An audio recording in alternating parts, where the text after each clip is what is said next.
अस्सलाम वालेकुम students. Question number 10 देखिएगा। We said that two vectors, ये question number 10, we said that two vectors v and w are in space and are parallel. उसने ये हमें बताने की कोशिश किया कि अगर v और w दोनों आपस में पैरेलल हैं तो हम इनको ऐसे लिख सकते हैं कि v is equal to C W. ठीक है, जहाँ पे जो c है ये कोई भी एक कॉन्स्टेंट नंबर है। ठीक है, वो ज़ीरो से बड़ा भी हो सकता है और ज़ीरो से छोटा भी हो सकता है। अगर c ज़ीरो से बड़ा है मीन कि पॉजिटिव है तो इसका मतलब है कि उन दोनों वेक्टर्स की जो डायरेक्शन है वो सेम होगी। ठीक है, इसी तरह अगर c जो ये कांस्टेंट नंबर है जिससे ये w मल्टीप्लाई हो रहा है वो ज़ीरो से छोटा है यानी कि नेगेटिव है, तो नेगेटिव नंबर से मल्टीप्लाई करके ये अगर दोनों आपस में इक्वल आ रहे हैं यानी c कोई भी अगर नेगेटिव नंबर है तो इसका मतलब है कि जो v और w दोनों वेक्टर्स हैं ना, that are in opposite direction, ये दोनों एक दूसरे के ऑपोजिट डायरेक्शन में हैं। सही है, तो ये जो क्वेश्चन नंबर 10 में ऊपर ये सिर्फ इन्फॉर्मेशन प्रोवाइड की गई है, इसका क्वेश्चन के साथ रिलेशन नहीं है। अच्छा, आगे इसका जो ए पार्ट है वो देखिएगा। उसने कहा फाइंड टू वेक्टर्स जिसकी लेंथ है यानी कि जो मैग्नीट्यूड है वो 2 है और parallel to the vector this one, इस वी के वो पैरेलल है यानी उसकी जो डायरेक्शन है वो इसकी डायरेक्शन की इक्वल है। ठीक है, तो ये जो क्वेश्चन स्टार्ट करते हैं। हम यहाँ पे लेट कर लेते हैं कि जो हमारे पास यूनिट जो वेक्टर है जो हमने फाइंड करना है वो ए है, ये सपोज कर लेते हैं। तो उसने हमें मैग्नीट्यूड उसका बता दिया है। ठीक है, वो ये कहना चाह रहा है कि ए का जो लेंथ है, जो वेक्टर हमने फाइंड करना है उसकी लेंथ है 2, तो जो ए का मैग्नीट्यूड है या लेंथ है वो हमारे पास आ गई 2 और जो डायरेक्शन है वो इसके पैरेलल है इस वेक्टर वी के। तो इसकी पहले डायरेक्शन निकाल लेते हैं। तो डायरेक्शन निकालने के लिए हमारे पास दो चीज़ें होनी चाहिए, एक वो वेक्टर और एक उसका मैग्नीट्यूड। वेक्टर तो है तो इसका मैग्नीट्यूड पहले फाइंड कर लेते हैं। तो इसका मैग्नीट्यूड किसके इक्वल आएगा, स्क्वायर रूट ऑफ 2 स्क्वायर। ठीक है, मैं डायरेक्ट लिख रहा हूँ, 2 का स्क्वायर यहाँ 4 आएगा, 4 का स्क्वायर 16 आएगा एंड 4 का स्क्वायर 16 आएगा। ठीक है, अब इन सबको अगर हम ऐड करें तो 32 + 4 36 आ गया, तो इसका स्क्वायर रूट 6 आ जाएगा। तो ये जो 6 है ये इसका मैग्नीट्यूड आ गया है। अच्छा, इसकी जो डायरेक्शन बनेगी वो किसकी इक्वल होगी, v vector over v's magnitude. ठीक है, तो जो वेक्टर होगा वो होगा 2i - 4j और प्लस ये 4 लिखा हुआ है प्लस 4 के आपके पास आएगा और डिवाइडेड बाय 6 आ जाएगा, मैग्नीट्यूड इसका 6 है। तो ये आ गई v की डायरेक्शन। उसने कहा था जो वेक्टर a है ना वो इसके पैरेलल है या इसकी डायरेक्शन में है। अगर हम क्वेश्चन को दोबारा देखें ना तो if two vectors of length 2 and parallel to this vector, इस वेक्टर की वो पैरेलल है, अगर पैरेलल है तो इसकी और इसकी डायरेक्शन आपस में सेम है, तो ए की डायरेक्शन जो होगी वो भी वी के इक्वल होगी। तो मेरे पास जो ए वेक्टर होगा उसकी उसने कहा फाइंड टू वेक्टर्स, दो वेक्टर फाइंड करने हैं। तो एक में हम ये जो कांस्टेंट है मैग्नीट्यूड है इसको +2 लिखेंगे और एक में -2 लिखेंगे। ठीक है, मैं यहाँ पे ए लिख रहा हूँ। पहला जो वेक्टर होगा, पहला वेक्टर आपके पास क्या बनेगा, a vector is equal to a magnitude and a direction. Magnitude जो है वो इसमें हम +2 एक दफ़ा यूज़ करते हैं और जो डायरेक्शन है इसकी वही है जो वी की डायरेक्शन थी। तो डायरेक्शन है आपके पास 2i - 4j और प्लस 4k। ठीक है, 4 और उसके साथ है k unit vector divided by 6 आएगा। अब 2 × 2 2 3 = 6, तो हमारे पास जो वेक्टर आ गया दैट इज़ 2i - 4j और प्लस 4k डिवाइडेड बाय 3। तो ये हमारे पास एक वेक्टर आ गया। इसी तरह जो दूसरा वेक्टर होगा वो हमारे पास उसका जो मैग्नीट्यूड है वो हम -2 ले लेंगे। ठीक है, वो इसके एंटी पैरेलल होगा लेकिन जो उसकी डायरेक्शन होगी वो वही होगी, इसी की डायरेक्शन होगी या इसके ऑपोजिट डायरेक्शन होगी। क्योंकि दो वेक्टर फाइंड करने हैं तो एक में हम मैग्नीट्यूड को पॉजिटिव ले लेते हैं और एक में हम मैग्नीट्यूड को नेगेटिव ले लेंगे। तो यहाँ हम लिखेंगे -2 इंटू वही उसकी डायरेक्शन 2i - 4j और प्लस 4k आएगा आपके पास। ठीक है, और डिवाइडेड बाय 6 उसमें था पहले। ये मैंने सारा यही क्वेश्चन यही जो डायरेक्शन है वो मैंने यहाँ पुट कर दी है। अब ये 2 × 2 2 3 = 6 आएगा, तो ये माइनस जो होगा वो अंदर मल्टीप्लाई हो जाएगा, -2i - +4j और -4k आ जाएगा आपके पास। ठीक है, और डिवाइड में आपके पास आ गया 3, तो ये आपके पास दूसरा वेक्टर होगा। ओके, एक वेक्टर ये होगा ए, दूसरे को हम थोड़ा चेंज करने के लिए ए प्राइम कह देते हैं। ए प्राइम एक ए वेक्टर हो गया और एक ए प्राइम वेक्टर हो गया। ये दो वेक्टर वो हैं जो हमें रिक्वायर्ड थे। ठीक है, इसमें आपके पास जो ए और बी होगा ना, वो ए और बी आपने यूज़ नहीं करना, आपने यहाँ पे रोमन में 1 और 2 यूज़ कर लें। ठीक है, क्योंकि ए और बी हमारे पार्ट्स हैं। जो हमने अभी पार्ट किया ये हमारा ए पार्ट था, अब हम आगे बी पार्ट करने वाले हैं। अच्छा, आगे क्वेश्चन नंबर जो बी है वो देखते हैं। चलिए स्टूडेंट्स, जो इसका बी पार्ट है वो देखिएगा। उसने कहा कि find a constant alpha, alpha या ए की वैल्यू हमें फाइंड करनी है। उसने कंडीशन क्या बता दिया, so that the vector V and W are parallel. तो दो वेक्टर जब पैरेलल होते हैं ना, तो उनकी जो आई जे और के कोफिशिएंट्स होते हैं ना, उन दोनों की जो रेशो होती है वो सेम होती है। रेशो सेम होने का क्या मतलब है कि जो आई का कोफिशिएंट है 1 और जो इसमें आई का कोफिशिएंट है ए, उन दोनों की रेशो बराबर होती है। यहाँ जे का कोफिशिएंट -3 और इधर जे का कोफिशिएंट 9 के इक्वल होती है, इज़ इक्वल टू 4/-12। तो जो उनकी आपस में कॉमन रेशो होती है ना, वो आपस में इक्वल होती है। यानी आई के कोफिशिएंट्स की रेशो, जे के कोफिशिएंट्स की रेशो और के कोफिशिएंट्स की जो रेशो है ना, वो आपस में इक्वल होती है। ठीक है, तो यहाँ से आएगा 1/a इज़ इक्वल टू -3/9। ठीक है, आप इसकी इक्वल भी रख सकते हैं। इसमें भी अगर 4 एक बार 4 4 3 बार 12 करें तो -1/3 आएगा। यहाँ पे भी 3 एक बार 3 3 3 9 1/3 ही आएगा माइनस के साथ। तो 1/a इज़ इक्वल टू -1/3 होगा। ठीक है, आगे हम इसकी क्रॉस मल्टीप्लिकेशन करते हैं। ये जो 3 होगा इधर आके 1 के साथ मल्टीप्लाई होगा और जो a है वो उधर जाके -1 के साथ होगा। ठीक है, तो a इज़ इक्वल टू -3 आ जाएगा आपके पास। ये कांस्टेंट a की वैल्यू है। तो इस तरह आप वैल्यू निकाल सकते थे। जो क्वेश्चन नंबर 10 का सी पार्ट है वो देखिएगा। उसने कहा find a vector of length 5, यानी कि जो वेक्टर है, लेट्स सपोज कि हमें ए वेक्टर फाइंड करना है। तो लेट कर लेते हैं, ये लेट है। अच्छा, ए का जो मैग्नीट्यूड है वो उसने बता दिया 5। ठीक है, and in the direction opposite to the given vector, जो वी वेक्टर उसने हमें बताया ना, इसके ऑपोजिट है उसकी डायरेक्शन। तो जो वी वेक्टर वो बता रहा है that is equal to i - 2j plus 3k आ जाएगा आपके पास। ठीक है, तो ये वी वेक्टर है। अब इसकी डायरेक्शन के ऑपोजिट इसकी डायरेक्शन है, तो पहले हम इसकी डायरेक्शन फाइंड कर लेते हैं। डायरेक्शन के लिए हमें पहले इसका मैग्नीट्यूड फाइंड करना पड़ेगा। इसका जो मैग्नीट्यूड आएगा वो आएगा 1 का स्क्वायर 1 ही होगा ना, इसका कोफिशिएंट का मैं डायरेक्ट कर रहा हूँ, और प्लस -2 का स्क्वायर 4 होगा और 3 का स्क्वायर 9 होगा। ठीक है, तो 4 1 5 और 9 14, स्क्वायर रूट 14 आएगा आपके पास। तो स्क्वायर रूट 14 इसका मैग्नीट्यूड आ गया। इसकी जो डायरेक्शन है, डायरेक्शन किसके इक्वल होती है, वेक्टर ओवर इट्स मैग्नीट्यूड, ये वी का मैग्नीट्यूड आएगा। तो वी वेक्टर जो है वो किसके इक्वल है, i - 2j और प्लस 3k और डिवाइडेड बाई इसका मैग्नीट्यूड क्या है, स्क्वायर रूट ऑफ 14। अब हमें ए वेक्टर फाइंड करना है जिसकी डायरेक्शन, जिसका जो मैग्नीट्यूड है वो 5 है, क्योंकि ए वेक्टर किसके इक्वल होता है, उसकी मैग्नीट्यूड के एंड उसकी डायरेक्शन के। वेक्टर में ये दो ही चीज़ें होती हैं ना। तो जो ए वेक्टर है उसका जो मैग्नीट्यूड है वो 5 हो गया और जो उसकी डायरेक्शन है ना, वो वही डायरेक्शन है इसकी, लेकिन इससे ऑपोजिट।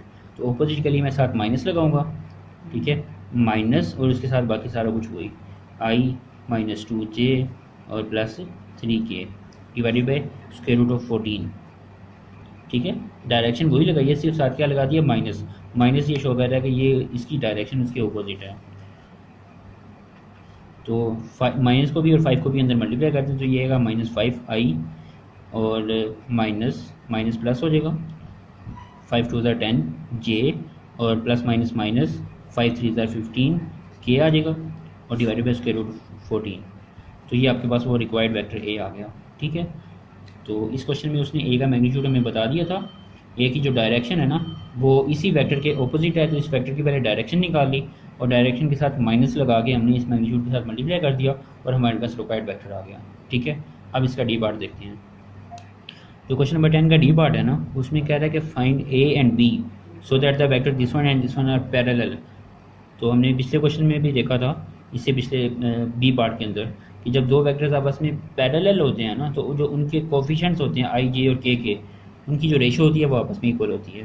तो मैं पहले यहाँ पे दोनों वेक्टर्स लिखता हूँ।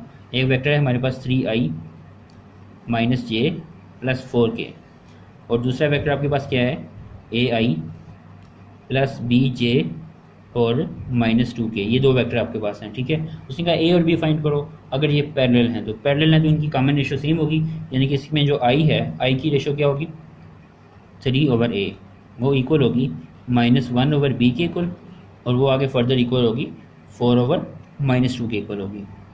ठीक है, तो इस चीज़ को अब यूज़ करेंगे हम। तो ये तीनों आपस में इक्वल हैं, इसका मतलब है जो फर्स्ट वाला होगा 3/a वो भी लास्ट वाले के इक्वल होगा, और जो सेकंड वाला होगा वो भी हम -4/-2 के इक्वल रख सकते हैं। ठीक है, अच्छा, अब यहाँ से हमें ए और बी फाइंड करना होगा। तो यहाँ पे क्रॉस मल्टीप्लिकेशन कर देते हैं बेशक पहले। तो 3 2 ज़र -6 हो गया, ये 4a हो जाएगा। हमें a फाइंड करना होगा तो 4 इधर जाके डिवाइड हो जाएगा। अब 2 3 ज़र और 2 2 ज़र, तो ये आएगा -3/2। इसी तरह यहाँ पे क्रॉस मल्टीप्लिकेशन करेंगे, -2 मल्टीप्लाई होगा 1 के साथ, ये +2 आ जाएगा, इज इक्वल टू 4 भी आ जाएगा, ठीक है।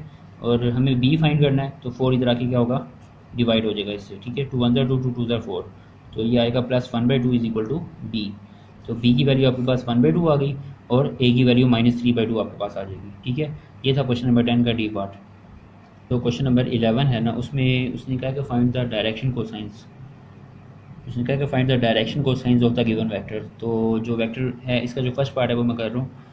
डायरेक्शन कोसाइन निकालने के लिए पहले इसका अपने मैग्नीट्यूड निकालना होता है, ठीक है। इसका v का मैग्नीट्यूड क्या होगा, i का कोफिशिएंट का स्क्वायर 9, j का कोफिशिएंट होगा 1, j का कोफिशिएंट होगा -1, उसका स्क्वायर आएगा +1, और k का कोफिशिएंट 2 है, उसका स्क्वायर 4 हो जाएगा, ठीक है। मैं डायरेक्ट स्क्वायर लेके लिख रहा हूँ इधर। तो 9 और 1 10 और 4 14 हो गया। इसका जो मैग्नीट्यूड आ गया वो √14 आ गया है। अच्छा, अब जो इसके डायरेक्शन कोसाइंस हो गए, डायरेक्शन कोसाइंस वो क्या होंगे, v के ऑफ v आर। एक डायरेक्शन कोसाइन होगा स्क्वायर 3 जो i का कोफिशिएंट है 3/√14, और दरम्यान में आपने कोमा लगाना है, ठीक है। i j के नहीं आएगा, इसके साथ प्लस माइनस भी नहीं आएगा, सिर्फ कोमा आएगा। तो एक डायरेक्शन कोसाइन है 3/√14, दूसरा डायरेक्शन कोसाइन है जो j का कोफिशिएंट है -1 डिवाइडेड बाय √14, और जो तीसरा होगा वो होगा 2/√14। तो ये इसके डायरेक्शन कोसाइंस थे, ठीक है। अब इसी तरह इसका जो बी पार्ट है वो देखिएगा। बी पार्ट उसने बताया हमें कि सेकंड पार्ट 6i - 2j और प्लस k है। तो पहले हम इसको हम सपोज कर लेते हैं ये b है।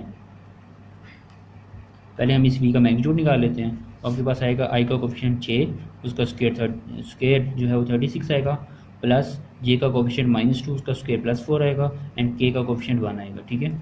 तो इन सबको ऐड करने के बाद मेरे पास आंसर आ गया 41। तो इसका स्क्वायर रूट आ गया 40, इसका जो मैग्नीट्यूड है वो √41 आ गया। अब हमें इसके डायरेक्शन कोसाइंस लिखने हैं, तो हम यहाँ पे लिखेंगे direction cosines of v are. कौन से होंगे, पहला डायरेक्शन कोसाइन होगा 6/√41। 6 क्या है, i का कोफिशिएंट है। दूसरा क्या होगा, कोमा लगाना है अपने दरम्यान में, ठीक है, प्लस माइनस नहीं आएगा, तो ये कोमा है।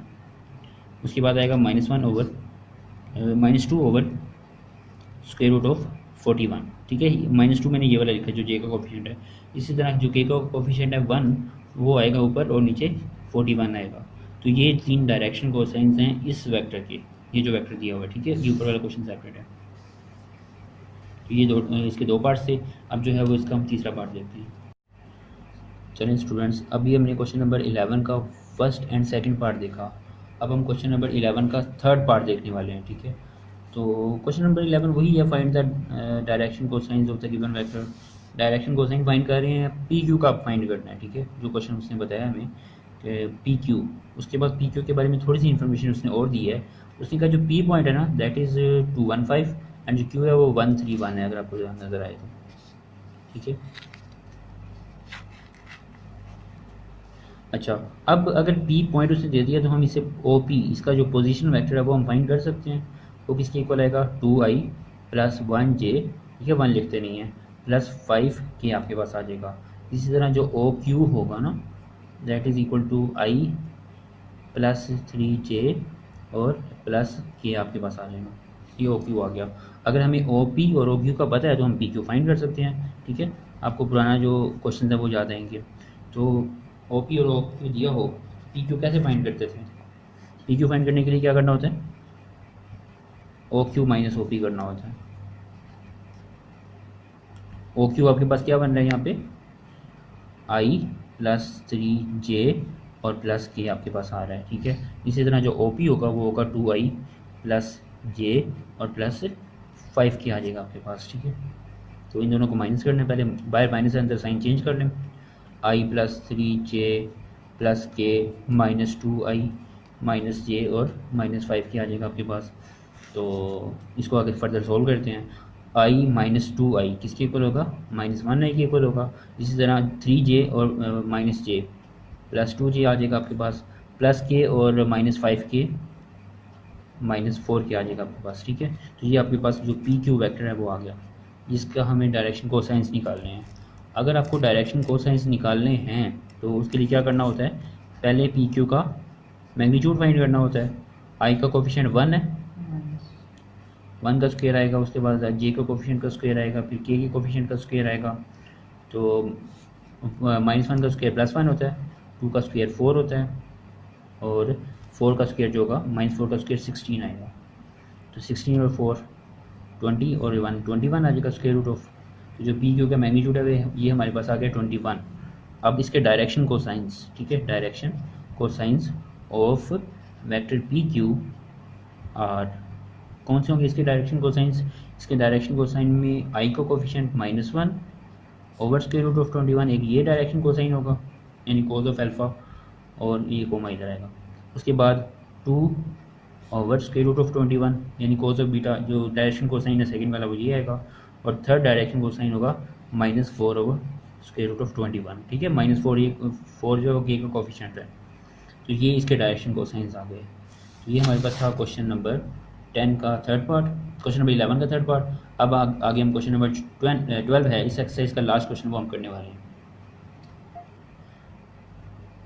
चलिए स्टूडेंट्स, जिसका जो क्वेश्चन नंबर 12 है वो देखें। उसने कहा कि which of the following triples can be the direction angle of a single vector.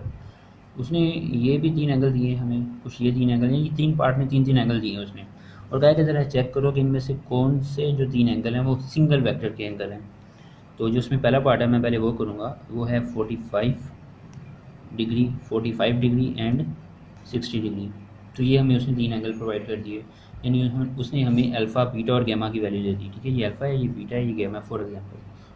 तो जो सिंगल वेक्टर के एंगल्स होते हैं ना उसमें ये वाला फार्मूला अप्लाई होता है, ठीक है। फार्मूला क्या है कि cos square alpha plus sine square alpha, sine square beta, cos square beta, sorry मैं इसको दोबारा लिखूँगा यहाँ पे, cos square alpha plus cos square beta plus cos square gamma is equal to 1। ये वाला जो फार्मूला है ना ये हमने अप्लाई करना होता है हर क्वेश्चन पे, हर पार्ट के ऊपर। तो जिस पे ये फार्मूला सेटिस्फाई हो रहा होगा, अप्लाई हो रहा होगा, वो सिंगल वेक्टर के एंगल्स होंगे, और जिस पे ये नहीं सेटिस्फाई होगा इसका मतलब है कि वो तीनों एंगल जो हैं वो सेम एक ही वेक्टर के नहीं हैं। ये हमें चेक करके बताना है। तो अभी मैं अल्फ़ा की जगह उसकी वैल्यू पुट करता हूँ, कोस 45 स्क्वायर, ठीक है। कोस स्क्वायर अल्फ़ा और कोस अल्फ़ा का होल स्क्वायर एक ही बात होती है, plus cos of beta, beta के एंगल हमारे पास क्या है वो भी 45 है, उसके ऊपर भी स्क्वायर लगाना होगा, और कोस स्क्वायर गैमा, ठीक है। मैं इसमें लेफ्ट हैंड साइड ले रहा हूँ। अच्छा, कोस स्क्वायर गैमा यानी कि कोस ऑफ गैमा 60 उसका स्क्वायर इज इक्वल टू, मैंने 1 ये प्रूव करना है, ठीक है। मैं इसको इक्वल टू 1 नहीं रख रहा, मैंने इसको प्रूव करना है।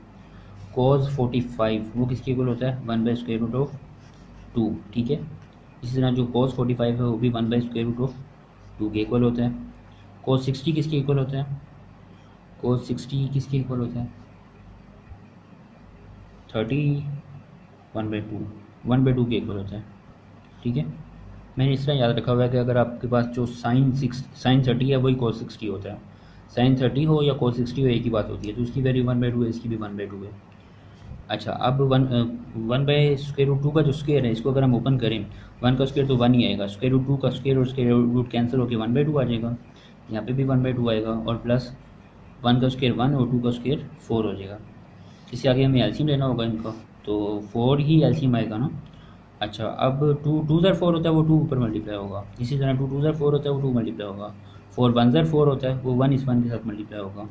तो ऐड करने के बाद ये 5/4 आ जाएगा, which is not equal to 1। अगर ये 1 के इक्वल नहीं है तो हम क्या लिखेंगे कि जो गिवन वेक्टर्स हैं, गिवन एंगल्स हैं, are not of a single vector, ये सिंगल वेक्टर के एंगल्स नहीं हैं, ऑफ अ सिंगल वेक्टर कि जो ऊपर वाले एंगल्स हमें दिए गए हैं उसने 3 45 45 60 बताए हैं, ये किसी एक सिंगल वेक्टर के नहीं हो सकते। अगर होते तो ये जो फार्मूला हमने लिखा है ये इस पर सेटिस्फाई होता, ठीक है।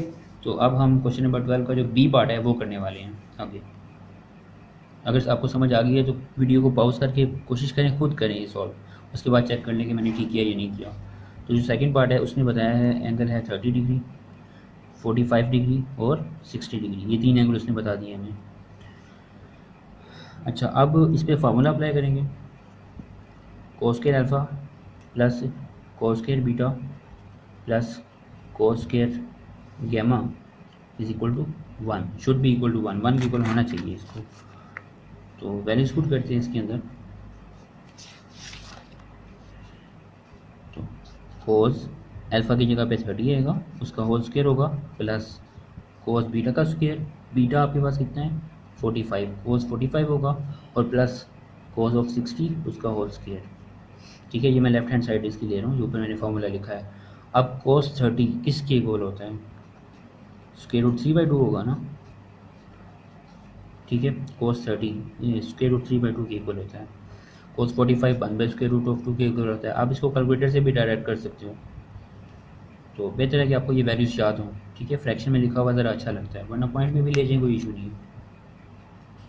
कोस 60 किसके इक्वल होता है 1/2, जो कि हमने यहाँ पीछे क्वेश्चन में भी यूज़ किया था। अच्छा, अब स्क्वायर रूट 3 का अगर हम स्क्वायर लेंगे तो स्क्वायर रूट कैंसिल आउट हो जाएगा, 2 का स्क्वायर जो है वो यहाँ 4 आ जाएगा। ठीक है, इसी तरह यहाँ पे 1 का स्क्वायर 1 होगा, और स्क्वायर रूट 2 का जो स्क्वायर लेंगे तो स्क्वायर रूट वहाँ से ख़त्म हो जाएगा, प्लस 1/2 का स्क्वायर जो है 1/4 होता है। ठीक है, यहाँ से आगे हमें एलसीएम लेना होगा इन सब का, तो एलसीएम इनमें 4 बनेगा। अब 4 1 ज़र 4 होता है, 3 के साथ किसी ने भी मल्टीप्लाई नहीं होना, 2 2 ज़र 4 होता है, वो 2 ऊपर 1 के साथ मल्टीप्लाई होगा, और 4 1 ज़र 4 होता है, तो यहाँ पे 1 ही आ जाएगा। ठीक है, 3 और 2 5 और 1 6 आ गया, ये आ गया 6/4 विच इज़ इक्वल टू 3/2, ये भी 1 के इक्वल नहीं है। ठीक है, अगर 1 के इक्वल नहीं है तो जो गिवन एंगल्स हैं, ये जो उसने हमें 30 45 और 60 एंगल दिए थे, ये सिंगल वेक्टर के एंगल नहीं हो सकते। तो हम यहाँ पे क्या लिखेंगे, ये given angles are not of single vector. ठीक है, given angles are not of single vector, ये हम यहाँ पे लिखेंगे। अब हम इसका जो थर्ड पार्ट है ना वो देखते हैं। चलिए, क्वेश्चन नंबर 12 का जो लास्ट पार्ट है, जो कि इस एक्सरसाइज का भी लास्ट पार्ट है, वो देखते हैं। तो पहले अभी हमने क्वेश्चन नंबर 12 का फर्स्ट एंड सेकंड पार्ट यहाँ पे किया, जिसमें वो 1 के इक्वल नहीं आ रहा था दोनों क्वेश्चंस में। ठीक है, तो हमने कहा कि जो गिवन एंगल्स हैं वो सिंगल वेक्टर के नहीं हैं। तो अब जो इसका थर्ड पार्ट है ना, उसमें देखते हैं कि इक्वल है या नहीं है। ओके क्लास, ओके स्टूडेंट्स, तो हमारे पास जो पहला फार्मूला है मैं पहले वो लिखता हूँ, वो है cos square alpha plus cos square beta plus cos square gamma is equal to 1, ये फार्मूला है आपके पास। तो इसमें जो लेफ्ट हैंड साइड है उसमें मैं वैल्यूज पुट करता हूँ कि आपके पास में 1 के इक्वल आता है या नहीं आता। अगर 1 के इक्वल आ जाता है तो फिर आप कह सकते हो कि ये एक ही वेक्टर के सारे एंगल्स हैं।